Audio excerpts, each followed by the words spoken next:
Another strong performance from you today, Alex, and the team is now within clinching distance of taking the win. Do you want to talk us through the match and tell us how the mood in the camp is? Yeah, look, very happy with the performance. I did what I needed to do today. It was very tough at moments. I thought he served really well, and I had to do my best to try and get in games and extend rallies as much as possible. And I dug really deep through some tough moments, but I'm glad I was able to find the finish line at the end. Okay, let's have some questions. Congrats on the win, Alex. I'm wondering, you were talking to you after the U.S. Open. You were really particularly devastated after that loss to Felix, it seemed. I just wonder the way things are going this weekend, if this does a lot to kind of reset your year and make you feel better about where your game is.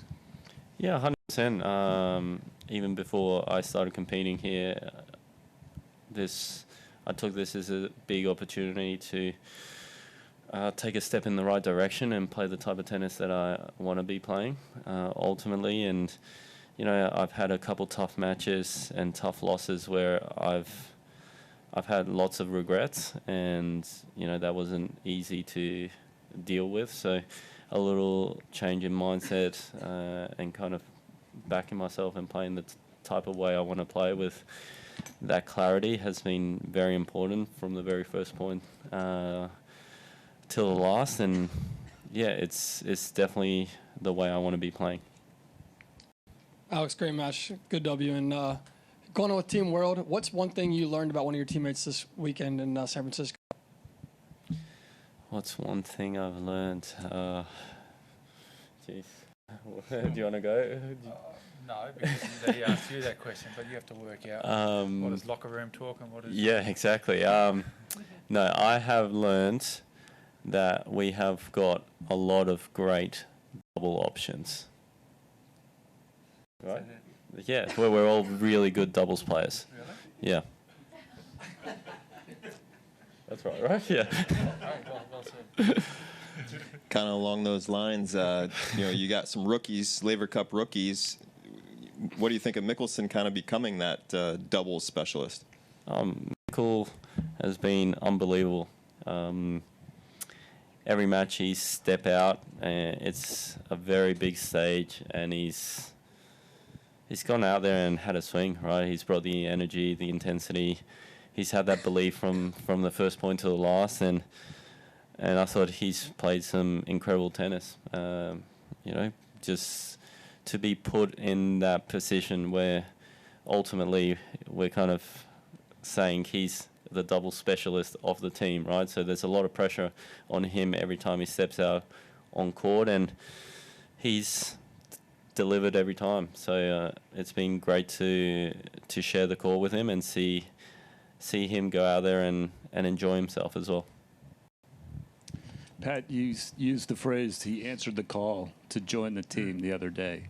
I guess you could also use that phrase, he's answered the call every time he's been called on this weekend to play. I wonder if you could kind of address that, and also, will you be calling him again if it gets to be 12-12? I think we've locked him for the next 5 years, is what I understood. He's laughing, he thinks it's funny. And what he's also discovered about himself is he's always sort of downplays himself. He's pretty humble, and, you know, his doubles play is really good, you know, and he's a standout at the net. He volleys really well. What I love today also in his singles, and he got down love 40, he came in the net a couple of times, got past, and the other guy came in, and all of a sudden you're down. Juice point, he comes in again on the guy's backhand. Yeah, no worries, do it again, mate. So that never die attitude, I'm sticking to my guns, I know my game, I know I can handle myself around the net. He's that type of player, and he keeps coming forward, he keeps having a crack. You know, when you bring Alex in, I mean, we tried to get him early, and his schedule, as we said, was brutal. But he looked at this event, and he did answer the call from the higher powers to be to get him here, and he came along, which we're really grateful. Without him, we would have seriously struggled. I mean, singles and doubles, he's offered so much, and we saw him today play clutch. We would have been lost without him. Amy? Guys, Taylor Fritz told Tennis Channel that you, Pat, and Andre let the players kind of set the lineup for today. So I'm wondering, there might have been some disappointed Brazilian fans, but I'm wondering what kind of went into the thinking there. Do you want to answer that or me? No, that's a you Okay. question, mate. Okay. I'm glad I'm just a player here. I know. Okay. You got this. Yeah, it was a little bit interesting. Andre really wanted to engage him. We were sort of leaning in certain directions. I had a good chat to Joao about it as well, and he would love to have been out there. He knew that, but he also understands his first year. He's still learning, developing, and growing, and he would have been up against Alcaraz as well, and I'm sure he would have loved the occasion. He's a kid who's very confident. So yeah, we did put it out there, but after watching Fran play yesterday, it's pretty hard not to put him in, and he's got the record. You've got the runs on the board. You're putting your best team in that you know at the time that you can play with, and for us, those three guys were the standouts. And so far, he got lucky today. Did you get lucky? Always, mate. I mean, he just did his job brilliantly. And, Joao, I think he would have really loved, but he's not going to... He's not going to sit there and ring us up and whinge and bitch and moan to us on the side of the court. He's part of the team. He knows the structure. He knows what it's all about. So, we've got to try and get the job done. We've got one more match to win. Somewhere we've got to find it in this one or the next one. So, you probably need to ask Joao that question, how he feels, because he's the one left out, isn't he?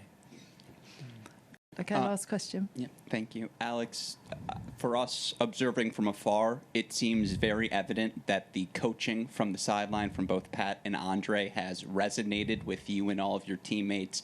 I'm curious how coaching in this event differs from the coaching you can receive in your typical tour level event. I'm sure it helps that it's Pat and Andre, but do you feel as though coaching in an event like this is more beneficial than your typical tour level event? Well, there's a couple layers to this answer, but I'm going to start with the fact that you've got someone sitting on a bench with you, right, in the change events. And not only that, you've also got your whole team, right, and all giving you different bits of advice whilst when you're playing on tour. You're lucky if you hear something from your coach, right? Because at times it's so loud in the stadium, you're so far away. Lots of the time you don't hear too much. The majority is words of encouragement, right? There's no real kind of coaching that you can get or you can understand at the tour. So this has been quite cool to be able to engage in conversations, and just even today, like at times I was able to let them know what was going through my head, what I was feeling on the court, ask them how it looked off the court, whether I should keep on going for certain plays, if I should try and mix it up, what they kind of thought. And it was great to kind of get that type of reinforcement that ultimately I should just continue to back myself in the big moments. And I think that was crucial to get out of those tough moments, even at the end. Even when I went love 40 down and he came up with a couple of good passes, I just was in a very calm state of mind, and I just relaxed. I picked up the ball, bounced the ball, worried about the next point, and 40 all, backed myself again, and went out with the play that was so beneficial for me throughout the whole match. And there again gave me another crucial point and gave me the match point. So yeah, it's been an amazing experience, and I've enjoyed every second of it.